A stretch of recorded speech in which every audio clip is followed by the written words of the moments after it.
કેમ છે વિદ્યાર્થી મિત્રો? ચાલો આજના લેક્ચરમાં શું કરવાના છીએ? ગુજસેટ 2024ના પેપરના MCQ સોલ્વ કરવાના છીએ. પણ વિડીયો જોતા પહેલા આપણી શરત મુજબ પેન હાથમાં હોવી જોઈએ, રફ કામ કરવા માટે ચોપડો હાથમાં હોવો જોઈએ, કેલ્ક્યુલેટર અને મગજ આ ચાર વસ્તુ લઈને બેસી જાઓ. જેવો ડિસ્પ્લે પર નવો ક્વેશ્ચન આવે એટલે પહેલાં તો પોતાની જાતે ગણવાનો પ્રયત્ન કરો. છેવટે ના ગણાય તો જ સોલ્યુશન જોવાનો પ્રયત્ન કરો. જો ગણાઈ જાય તો આન્સર ટેલી કરી આગળ વધો, ના ગણાય તો પછી ધીમે ધીમે વિડીયો જોઈ શકો છો. ચાલો સમય બગાડ્યા વગર બિલકુલ આગળ વધીએ. વાંધો પહેલા એક ચાંદીના તારનો 27.5 ડિગ્રી સેલ્સિયસ તાપમાને અવરોધ 2.1 ઓમ છે અને 100 ડિગ્રી સેલ્સિયસ તાપમાને અવરોધ 2.7 ઓમ છે. તો ચાંદીનો અવરોધકતાનો તાપમાન ગુણાંક તમને પહેલા જે આપ્યું છે સંદર્ભ તાપમાન આપ્યું છે T0 બરાબર 27.5 ડિગ્રી સેલ્સિયસ અને એ વખતે સંદર્ભ તાપમાને અવરોધ છે 2.1 ઓમ. તમારે T કેટલા 100 ડિગ્રી સેલ્સિયસ તાપમાને અવરોધ આપ્યો છે કેટલો R બરાબર 2.7 ઓમ. તો તમારે આલ્ફા શોધવાનો છે. સૂત્ર આપણે જાણીએ છીએ RT બરાબર R0 બ્રેકેટમાં 1 plus alpha into T minus T0. આ કેટલું બચ્ચાઓ? 2.7 2.1 1 પ્લસ આલ્ફા તો શોધવાનો છે.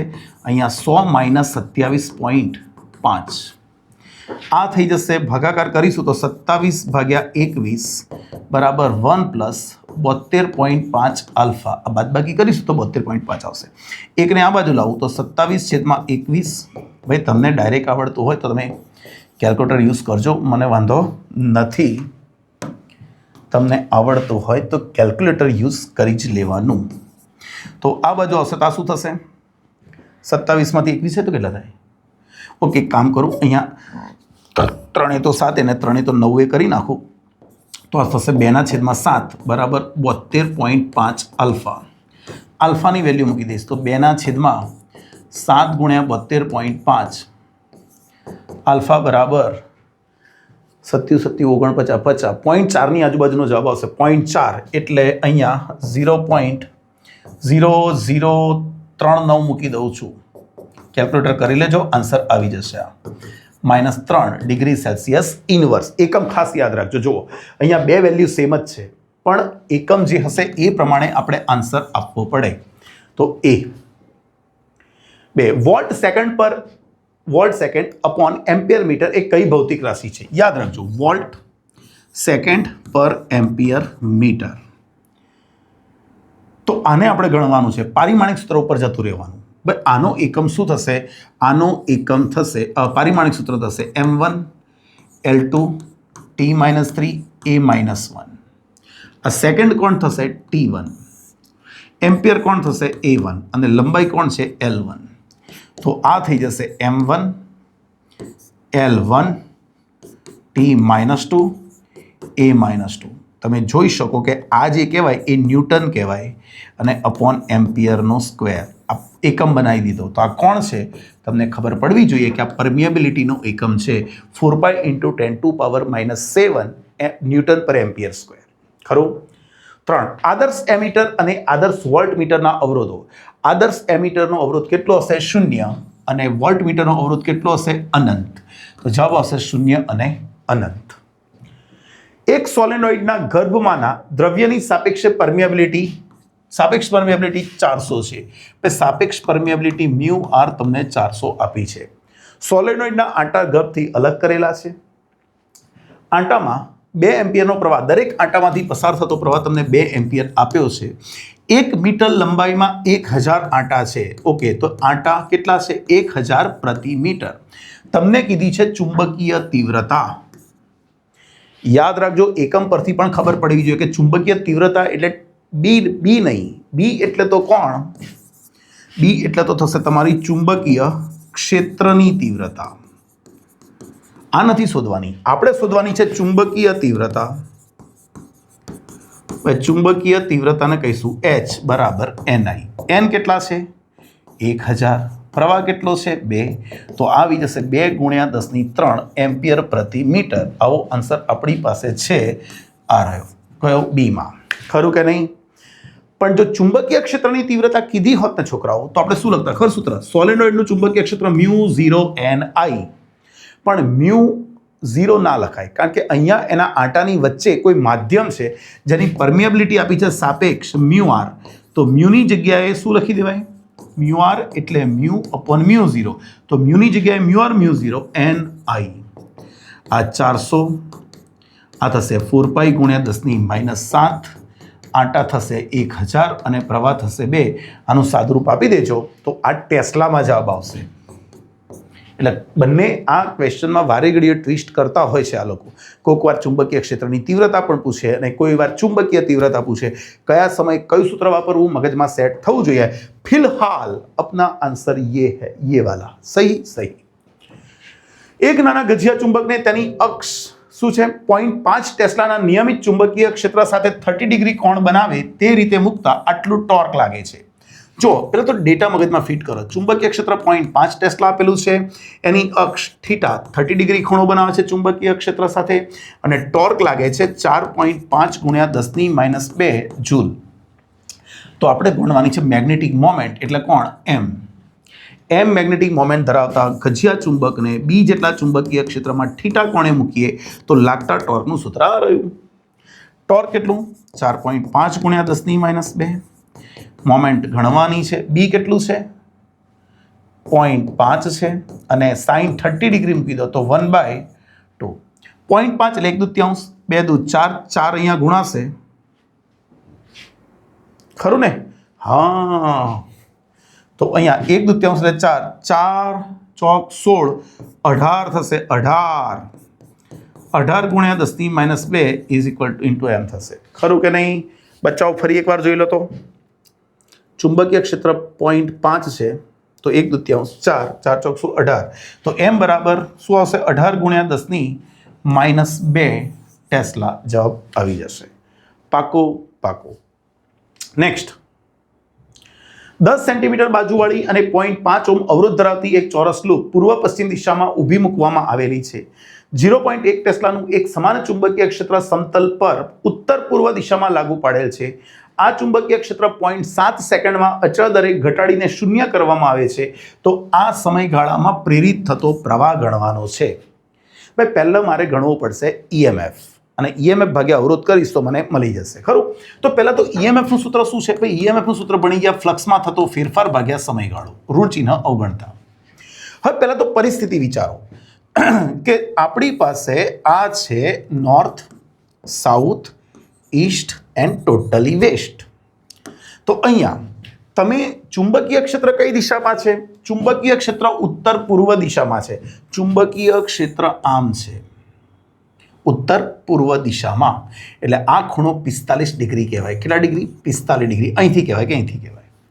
અને જે લૂપ છે પૂર્વ પશ્ચિમ મૂકેલી છે, તો આપણી જે લૂપ છે એ આ રહી, આમ પૂર્વ પશ્ચિમ મૂકેલી છે, તો એનો ક્ષેત્રફળ સદિશ ઉત્તર તરફ હશે, અને એ આની સાથે થીટા કોણ બનાવે છે? તો શરૂઆતનું ફ્લક્સ કેવું હોય તો સૂત્ર શું? ફાઈ બરાબર NAB cos થીટા. થીટા કેટલો લેવાનો? 45 ડિગ્રી. ચાલો, આ લૂપમાં આટા કશું નથી કીધું, તો આટો 1. ક્ષેત્રફળ L² ઇન્ટુ બી ઇન્ટુ cos 45 એટલે 1/√2.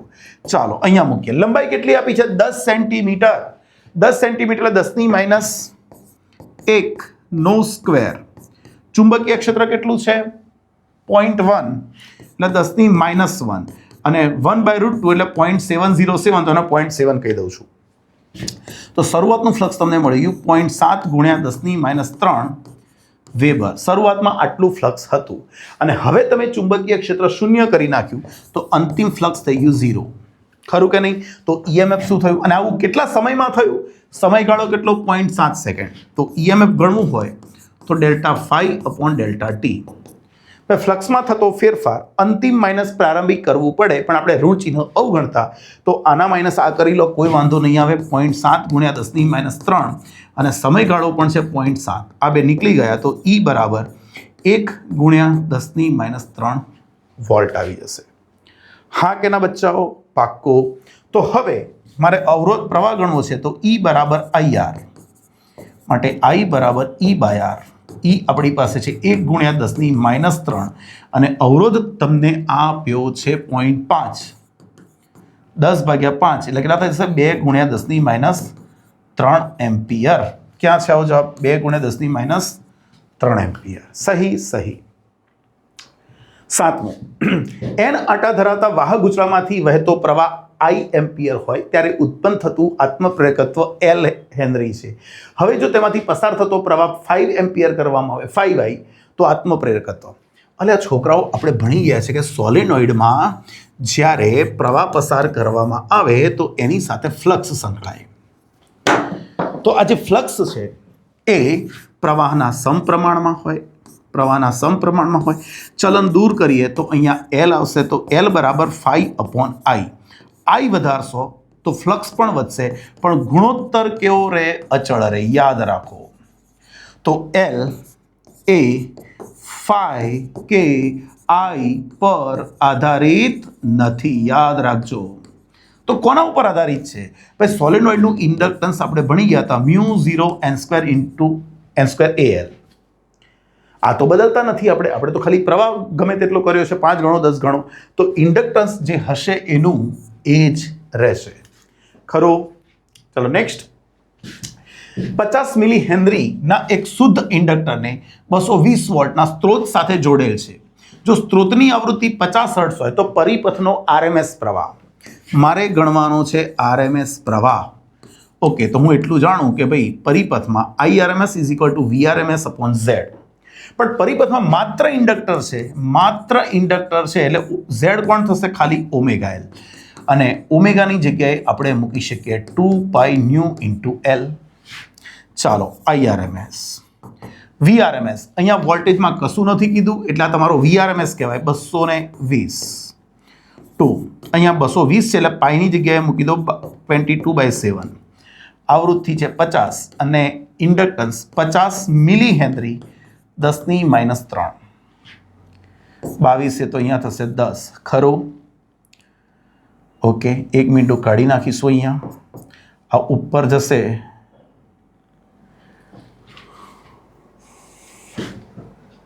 અરે 22 છે તો આ નીકળી ગયું ને. ઓકે. આ ઉપર જશે તો કેટલા? 1000 ભાગ્યા 2 × 7 પણ જશે ગુણ્યા 50 એટલે 25 થશે ને. શું ઉકેડો કર્યો મેં? ખરું કે નહીં? ઉભા રહો. વધારે કેલ્ક્યુલેશનમાં શાણપટ્ટી કરવામાં બીજું થોડુંક બગાડ્યું ઉપરથી. તો જો અહીંયા 225 અહીંયા 10 થશે. 10 તો મીંડું કાઢી નાખું છું. ખરું? આ 50 દુ 100 થશે. ઉપર જશે તો આ 50 દુ 100 10 એટલે 70. ખરું ને? હું જ ખોવાઈ ગયો ક્યાંક. ચાલો, તો અહીંયા શું થયું? આ 5 કાઢી નાખ્યા, 5 તો 100 કરી નાખ્યા. 7/, કેટલા હશે? 5 14 × 5 70. 14 એમ્પિયર જવાબ આવી જાય. સિમ્પલ છે. આપી દેજો કેલ્ક્યુલેશન. 9 LCR શ્રેણી પરિપથમાં અનુનાદની સ્થિતિમાં પાવર ફેક્ટર. ભાઈ પાવર ફેક્ટરનું નામ છે R/Z. અનુનાદ થાય ત્યારે Z એ તમારો R જ હશે તો પાવર ફેક્ટર કેટલો આવશે? 1 આવી જાય. 10 એક ટ્રાન્સફોર્મરમાં પ્રાથમિક ગૂંચળામાં આટાની સંખ્યા NP તમને 100 આપેલા છે. ગૌણ ગૂંચળામાં આટાની સંખ્યા તમને આપેલી છે 200. 10 એમ્પિયર ઇનપુટ પ્રવાહ અને વિદ્યુત સ્થિતિમાન 220 છે. તો સ્ટેપ અપ ટ્રાન્સફોર્મરમાં આઉટપુટ પ્રવાહ. આઉટપુટ એટલે સેકન્ડરીનો પ્રવાહ છેદમાં પ્રાઇમરીનો. તો આપણે જાણીએ છીએ કે અહીંયા ઊંધું થશે NP/NS. ખરું? વોલ્ટેજ માટે સમપ્રમાણમાં લેવાય, પ્રવાહ માટે વ્યસ્ત પ્રમાણમાં. તો IS અહીંયા ઇનપુટમાં કેટલો હતો પ્રવાહ? 10 એમ્પિયર. NP આપણી પાસે 100 છે, અહીંયા 200 છે. તો IS અહીંયા સાદુરૂપ આપી દેશો તો કેટલો હશે? 5 એમ્પિયર. આપણા મગજમાં આટલું સેટ હોવું જોઈએ. આટા જેટલા ઘણા થાય ટ્રાન્સફોર્મરમાં, આટા જેટલા થાય સેકન્ડરીમાં, જેટલા ઘણા થાય વોલ્ટેજ એટલા ઘણો થાય અને પ્રવાહ એટલામાં ભાગનો થઈ જાય. તો પ્રાઇમરીમાં આટા 100 હતા, ગૌણમાં 200, આટા 2 ગણા થયા તો પ્રવાહ બીજા ભાગનો થઈ જાય. 10 એમ્પિયરનો અડધો 5 એમ્પિયર. વોટલેસ પ્રવાહ મેળવવા માટે વોટલેસ પાવરનો વ્યય થવો જોઈએ નહીં. અલા ભાઈ, પાવરનો વ્યય કોણ કરે છે? પાવરનો વ્યય તો અવરોધ કરે છે. પણ પાવર તો જોઈતો નથી. વોટલેસ તો અવરોધ ના હોવો જોઈએ. તો પરિપથમાં અવરોધ ના હોવો જોઈએ. તો આ પરિપથ ના કામ લાગે કારણ કે આર છે, આ પણ ના કામ લાગે, આ પણ ના કામ લાગે. માત્ર એલ જોઈએ, માત્ર સી જોઈએ અથવા એલ સી બંને ચાલશે, અવરોધ ના જોઈએ બસ. નીચેનામાંથી કયું એમ્પિયર મેક્સવેલ સમીકરણ દર્શાવે છે? ભાઈ એમ્પિયર મેક્સવેલ સમીકરણ આપણને ખબર છે કે ચુંબકીય ક્ષેત્રનું રેખા સંકલન બરાબર μ0 કન્ડક્ટિંગ કરંટ અને આ છે ડિસ્પ્લેસમેન્ટ કરંટ.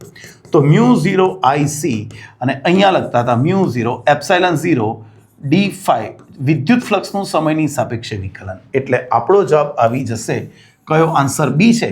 યસ, બી. નેક્સ્ટ, મોબાઈલ ફોન ધ્વનિ સંદેશા વ્યવહાર માટે કયા તરંગોનો ઉપયોગ કરે? યાદ રાખવાનું, અલ્ટ્રા હાઈ ફ્રીક્વન્સી. યાદ રાખજો, મોબાઈલમાં ધ્વનિ સંદેશા વ્યવહાર માટે આપણે અલ્ટ્રા હાઈ ફ્રીક્વન્સીનો ઉપયોગ કરીએ છીએ. 14, સમતલ અરીસાની કેન્દ્ર લંબાઈ.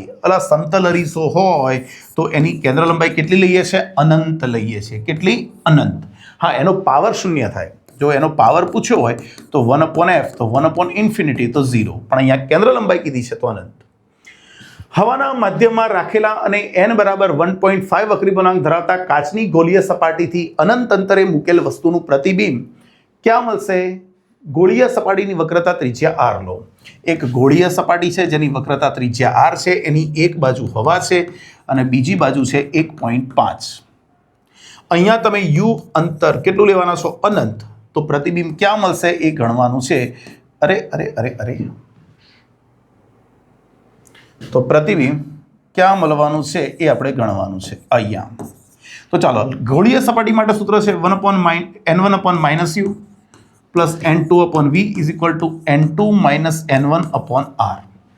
n1 તરીકે 1, u તરીકે ઇન્ફાઇનાઇટ, આ 1.5 કીધો છે અપોન v, 1.5 - 1/r. આ તો શું થઈ ગયું બચ્ચાઓ? 0 થઈ ગયું. તો અહીંયા થશે 1.5/v is equal two 0.5/r. તો v બરાબર થઈ જશે 1.5r અપોન 0.5. તો આ થઈ ગયું તમારું 3r. શું આન્સર આવશે? 3r. ખરું?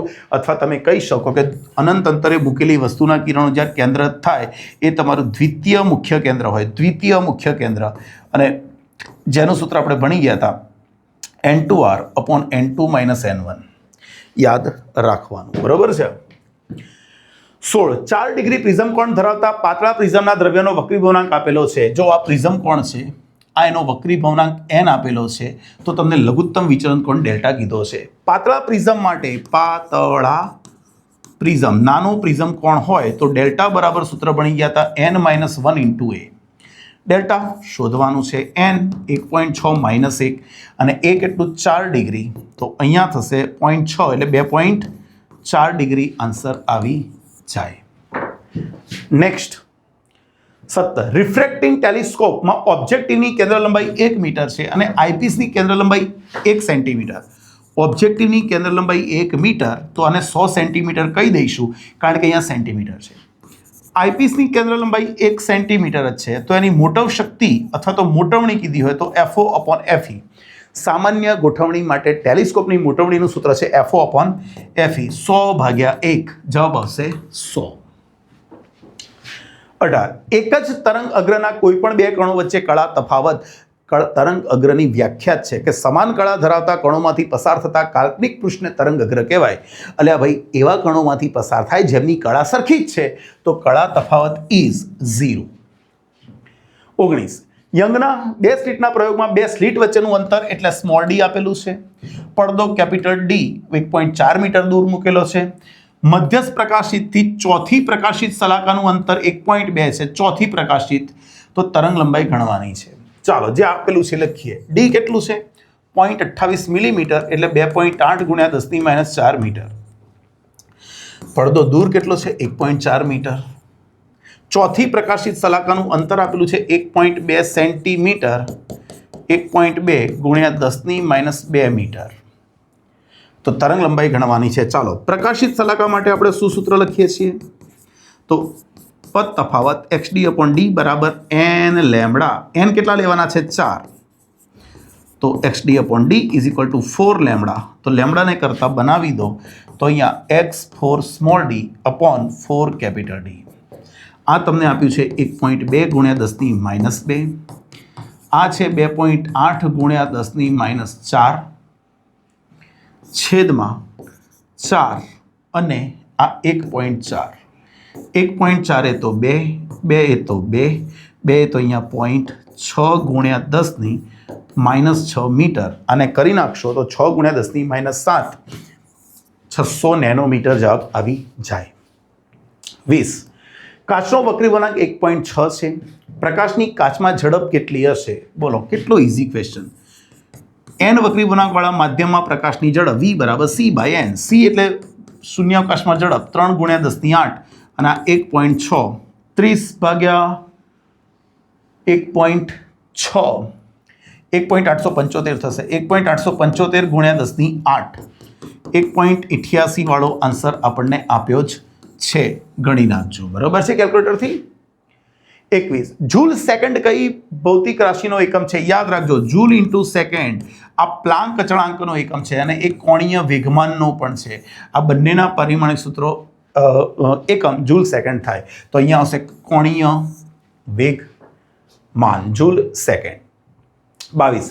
ધાતુની સપાટીમાંથી ઇલેક્ટ્રોનને બહાર ખેંચી લાવવા માટે જરૂરી વિદ્યુત ક્ષેત્ર.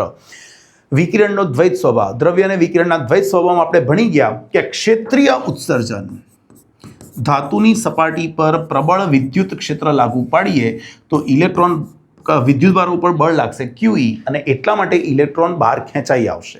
અને એ માટે જરૂરી વિદ્યુત ક્ષેત્ર કેટલું? 10⁸ વોલ્ટ પ્રતિ મીટર. યાદ રાખો, 10�6 વોલ્ટ પ્રતિ સેન્ટીમીટર, 10⁵ વોલ્ટ પ્રતિ મિલીમીટર, 10⁵ વોલ્ટ પ્રતિ માઇક્રોમીટર, 0.1 વોલ્ટ પ્રતિ નેનોમીટર. આ બધી વેલ્યુ યાદ રાખજો. તમને કઈ પૂછી છે? અત્યારે વોલ્ટ પ્રતિ મીટર છે એટલે 10⁸. પાકો પાકો. 23. 0.12 kg દ્રવ્યમાન અને 20 મીટર પર સેકન્ડની ઝડપ ધરાવતા બોલની દ બ્રોગલી તરંગ લંબાઈ ભાઈ લેમડા બરાબર h/mv. h કેટલું? 6.63 × 10⁻−34. દળ આપેલું છે 0.12 અને ઝડપ છે 20. આના ભાગાકાર કરી નાખીશું 4, 2 પોઈન્ટ સમથિંગ આવશે મારા ખ્યાલથી, 2 પોઈન્ટ સમથિંગ. એકવાર કરી લઈએ છતાં પણ આપણી સાંત્વના માટે કેટલા છે? 6.63 ભાગ્યા 0.12 ભાગ્યા 20, 2.76. મેં કીધું 2.7625 ગુણ્યા 10⁻34, તો આપણો આન્સર બી આવી જાય. 24. હાઇડ્રોજન પરમાણુની બીજી અને ત્રીજી કક્ષાઓમાં ત્રિજ્યાનો ગુણોત્તર. હાઇડ્રોજન પરમાણુમાં nમી કક્ષામાં ઇલેક્ટ્રોનની ત્રિજ્યા એ કક્ષાના વર્ગના સમપ્રમાણમાં. તો તમને બીજી છેદમાં ત્રીજી કીધી છે તો સામે 2/3નો સ્ક્વેર, તો જવાબ આવી જશે 4/9. ધ્યાન રાખજો બચ્ચાઓ, અહીંયા જો આ શું છે? R2/R3 આટલું આવી ગયું, પણ અહીંયા તમને કક્ષાની જગ્યાએ ઉત્તેજિત કક્ષા કીધી હોત તો બીજી અને ત્રીજી ઉત્તેજિત કક્ષા, તો બીજી ઉત્તેજિત એટલે ત્રીજી થાય અને ત્રીજી ઉત્તેજિત એટલે ચોથી થાય. તો એ સંજોગોમાં અહીંયા ગુણોત્તર 3/4નો વર્ગ આવતો તો 9/16 થઈ જતો. એટલે ફૂકીને આન્સર ગણવાના. બીજી અને ત્રીજી કક્ષા એટલે n બરાબર 2 અને 3, પણ બીજી ઉત્તેજિત અને ત્રીજી ઉત્તેજિત એટલે 3 અને 4 ગણવી પડે. યાદ રાખજો. 25. ગાયગર માસ્ટરના પ્રકીર્ણનના પ્રયોગમાં વપરાતી પાતળી સુવર્ણ વરખની જાડાઈ. થિયોરિટિકલ ક્વેશ્ચન છે, નોલેજ બેઝ છે, આવડો જોઈએ. 2.1 ગુણ્યા 10⁻7 મીટર. 26. હાઇડ્રોજન પરમાણુની ધરા અવસ્થામાંની ઉર્જા આટલી છે. E બરાબર આપી છે -13.6 eV. તો આ કક્ષામાં સ્થિતિ ઉર્જા. આપણે ઇલેક્ટ્રોનની કોઈપણ કક્ષામાં કુલ ઉર્જા E હોય તો એને અનુરૂપ ગતિ ઉર્જા અને સ્થિતિ ઉર્જાનો સંબંધ આવો દર્શાવ્યો હતો. મને સ્થિતિ ઉર્જા કીધી છે તો એ કુલ ઉર્જાની ડબલ હોય. કુલ કેટલી છે? -13.6. તો અહીંયા -27.2 eV આવી જાય. તો આપણો જવાબ હશે -27.2 eV. 27. એક જ તત્વ, એટલે તત્વ એક જ છે પણ પરમાણુ દળ જુદા જુદા છે, તો આ તો બધા એકબીજાના આઇસોટોપ થયા કહેવાય, સમસ્થાનિકો. તત્વ એક જ ગણાય પણ એમના દળ જુદા જુદા, એ જુદા Z સમાન, તો એ આઇસોટોપ્સ કહેવાશે. નીચે આપેલી પ્રક્રિયામાં x અને y ના મૂલ્યો શોધો. આમ તો નોલેજ બેઝડ છે, ખબર પડી, પણ જો ના ખબર પડતી હોય ને તો સરખાઈ દેવાનું. જો અહીંયા 92 છે, અહીંયા +0 છે, બરાબર, અહીંયા x છે, આ 41 છે, પ્લસ 4 × 0 એટલે 0. તો x તમને મળશે 92/41, તો આ તમને મળશે 51. અને હવે ઉપર પરમાણુ દળાંકની સરખામણી કરી દઈએ તો ઉપર છે 235 વત્તા 1 133 વત્તા y વત્તા 4, તો આ 236 માઇનસ 137 બરાબર y. તો y તમારું કેટલું થશે? 99. તો જવાબ શું આવશે? 51 અને 99. ક્યાં છે એવો આન્સર? એમાં. 29 1H1 અને એલ્યુમિનિયમ 1327 ની ત્રિજ્યાઓનો ગુણોત્તર. ભાઈ ન્યુક્લિયસની ત્રિજ્યા ચલે છે એના પરમાણુ દળાંકના ઘનમૂળના સમપ્રમાણમાં. તો તમને R1 એટલે હાઇડ્રોજન અને એલ્યુમિનિયમ નો જોઈએ છે, તો આનો પરમાણુ દળાંક છે 1 અને પેલાનો છે 27/1/3, એટલે આનું ઘનમૂળ નીકળશે તો 1/3. હા કે ના? 30 શુદ્ધ અર્ધવાહકમાં કયા પ્રકારની અશુદ્ધિ ઉમેરવાથી p પ્રકારનો અર્ધવાહક બને? p પ્રકારનો અર્ધવાહક બનાવવો છે તો ટ્રાયવેલેન્ટ અશુદ્ધિ જોઈએ. આર્સેનિક, એન્ટીમની, ફોસ્ફરસ એ પેન્ટાવેલેન્ટ છે. આ 5+ છે, આ +5 છે, આ +5 છે, આ +3 છે. ઇન્ડિયમ યાદ રાખવાનું, ઇન્ડિયમ, બોરોન, ગેલિયમ, એલ્યુમિનિયમ આ બધા ટ્રાયવેલેન્ટ છે, બરોબર છે. 31 ઓરડાના તાપમાને જર્મેનિયમ અર્ધવાહક માટે પ્રતિબંધિત પટમાંથી ઇલેક્ટ્રોનને કૂદકો મારવા જરૂરી ઉર્જા. આપણે જાણીએ છીએ કે જર્મેનિયમ માટે ઇલેક્ટ્રોનને વેલેન્સ બેન્ડના મહત્તમ ઉર્જા સ્તરમાંથી કંડક્શન બેન્ડ સુધી પહોંચવું હોય તો આ બેન્ડ ગેપ ઉર્જા જર્મેનિયમ માટે કેટલી છે? તો 0.7 અથવા 72 eV. અને આ જ વસ્તુ સિલિકોન માટે કહીએ, સિલિકોન માટે તો 1.1, પણ અહીંયા જર્મેનિયમ શબ્દ વાપર્યો છે એટલે આપણો જવાબ આવશે 0.72. 32 વિદ્યુત ફ્લક્સનું પારિમાણિક સૂત્ર. ભાઈ વિદ્યુત ફ્લક્સનો એકમ કહી દઉં તમને, તો એનો એકમ છે ન્યૂટન મીટર સ્ક્વેર પ્રતિ કુલમ. ન્યૂટન એટલે m1 L1 T-2, મીટર એટલે L2 અપોન અહીંયા T1 A1. તો સાદુરૂપ આપી દો તો આવી જશે m1 L3 T-3 A-1. એવું તમને ક્યાં દેખાય છે? તો એમાં દેખાય છે. 33 વિદ્યુત ડાયપોલને કારણે વિષુવવૃત્તીય સમતલ પર, વિષુવરેખીય સમતલ પર E અને P વચ્ચેનો ખૂણો. આમ તો ડાયરેક્ટ ખબર જ છે આપણને સૂત્ર મુજબથી 180, પણ છતાં પણ આ +q વિદ્યુતભાર, આ -q વિદ્યુતભાર, તો આની ડાયપોલ મોમેન્ટ આ દિશામાં થાય. હવે આ છે એની વિષુવરેખા. અહીંયા મારે વિદ્યુત ક્ષેત્ર ગણવું છે તો અહીંયા વિદ્યુત ક્ષેત્ર કોણ ઉત્પન્ન કરશે? એક પ્લસ ઉત્પન્ન કરશે તો દૂર તરફ, અને ઋણ વિદ્યુતભારનું વિદ્યુત ક્ષેત્ર અંદર તરફ. પણ આ બંનેનું પરિણામી, આ માઇનસના કારણે, આ પ્લસના કારણે, પણ આ બંનેનું પરિણામી વિદ્યુત ક્ષેત્ર નીચે તરફ મળવાનું છે. તો ડાયપોલ મોમેન્ટ અને વિદ્યુત ક્ષેત્ર બંને પરસ્પર વિરુદ્ધ દિશામાં હશે. 34 એક અનંત લંબાઈનો રેખીય વિદ્યુતભાર 2 સેન્ટીમીટર અંતરે આટલું વિદ્યુત ક્ષેત્ર ઉત્પન્ન કરે છે. જો એક અનંત લંબાઈનો રેખીય વિદ્યુતભાર એટલે કે તાર આપેલો છે જેના ઉપર રેખીય ઘનતા લેમ્બડા ધારી લો, એનાથી r અંતરે વિદ્યુત ક્ષેત્રનું સૂત્ર ભણી ગયા છીએ 2k λ/r. તો તમારે રેખીય વિદ્યુતભાર ઘનતા લેમ્બડા ગણવાની છે, તો લેમ્બડા શું છે? ER/2k. ચાલો, વિદ્યુત ક્ષેત્ર કેટલું ઉત્પન્ન કરે છે? 9 × 10⁴. અંતર આપ્યું છે 2 સેન્ટીમીટર, 2 × 10⁻². તો કે ની વેલ્યુ 9 × 10⁹. આ બધું નીકળી જશે. આ અહીંયા 10⁻7 કુલંબ પ્રતિ મીટર થાય. હા કે ના? હા. લેકિન જવાબ માઇક્રોમીટરમાં લખવાનો છે. માઇક્રોમીટર 0.1 × 10⁻6 કુલંબ પ્રતિ મીટર, તો 0.1 માઇક્રો કુલંબ પર મીટર મારાથી લખાય. હા કે ના? 35 જો એક ઇલેક્ટ્રોનને 2.5 વિદ્યુત સ્થિતિમાનની અસર હેઠળ પ્રવેગિત કરવામાં આવે તો તે કેટલી ઉર્જા પ્રાપ્ત કરે? કોઈ q વિદ્યુતભારને v વોલ્ટથી પ્રવેગિત કર્યો હોય તો એને પ્રાપ્ત થતી ઉર્જા qv. q તરીકે કોણ છે? ઇલેક્ટ્રોન. કેટલા વોલ્ટથી પ્રવેગિત કર્યો? 2.5 વોલ્ટ. તો આ થઈ ગયું 2.5 eV. eV માં કીધું છે એટલે ઉર્જા આ જ આવી જશે. જો જૂલમાં કીધું હોત તો અહીંયા આપણે 1.6 ગુણ્યા 10⁻19 કરતા તો 4 ગુણ્યા 10⁻19 કુલ જવાબ આવી જાત. પણ આ ક્યારે જૂલ હોત તો ઈવીમાં આ જ જવાબ આવે. 36 એક વિદ્યુતભારિત પોલા ગોળાની ત્રિજ્યા 10 સેન્ટીમીટર છે, તેની સપાટી પર સ્થિતિમાન 100 વોલ્ટ છે, તો તેના કેન્દ્રથી 2 સેન્ટીમીટર દૂર કેવો ગોળો છે? પોલો ગોળો, જેની ત્રિજ્યા છે 10 સેન્ટીમીટર, જેની સપાટી પર સ્થિતિમાન છે સરફેસ ઉપર કેટલું? 100 વોલ્ટ. મારે ગણવાનું છે 2 સેન્ટીમીટર દૂર.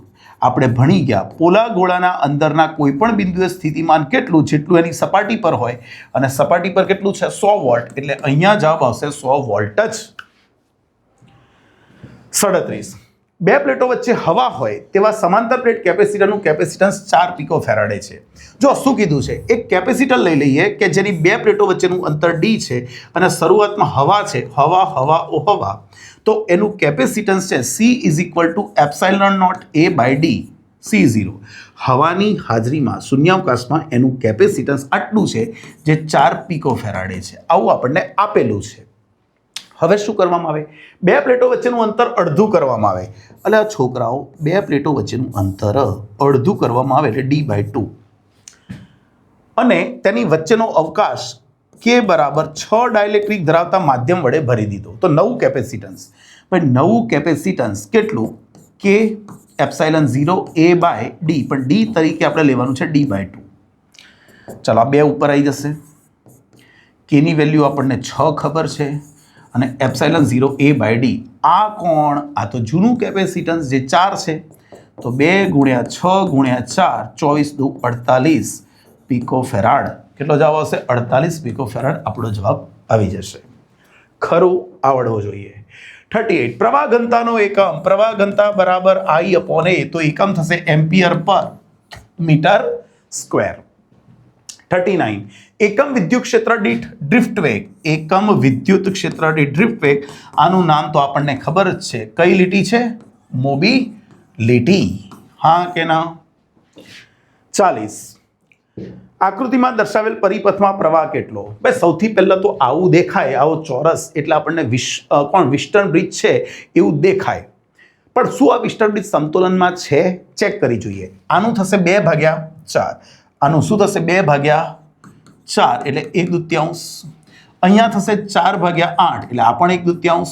ઓકે ભાઈ, વિસ્ટર્ન બ્રિજ સમતોલનમાં છે, અને સમતોલનમાં હોય તો વચ્ચેનો ગેલ્વેનોમીટરમાંથી પ્રવાહ વહેશે નહીં. તો આપણો સર્કિટ થઈ ગઈ આ 2 ઓહ્મ, ત્યાંથી આગળ વધ્યા 4 ઓહ્મ, અહીંયાથી આ 4 ઓહ્મ, અહીંયાથી આ 8 ઓહ્મ, અને અહીંયા આપણે એક બેટરી જોડી દીધી જે છે 10 વોલ્ટની.